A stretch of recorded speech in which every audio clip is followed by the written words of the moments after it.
เคครับถ้าใครกำลังเจอปัญหานี้นะครับก็คือตัวรูปนะครับหรือว่าไอคอนต่างๆที่เราใช้เนี่ยมีพื้นหลังสีดำแบบนี้นะครับในจอแซมกูลมีวิธีการแก้ไขนะครับตัวแซมกูลนะครับก็จะมีในส่วนของตัวนี้นะครับรูปเราใช้ตัว static picture นะครับตัวนี้นะครับแล้วก็ใส่เป็น PNG เข้ามานะครับทีนี้ในหน้าจอเนี้ยโชว์ปกตินะครับแต่ว่าทำไมเวลาเราลงไปที่จอแล้วมันมีพื้นหลังสีดำขึ้นมานะครับให้เราไปที่ HDMI parameter setting นะครับ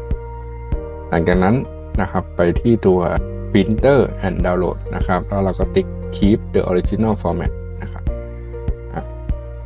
แล้วเรากดโอเคนะครับแล้วก็ดาวน์โหลดเข้าไปใหม่นะครับโอเคกดดาวน์โหลดนะครับ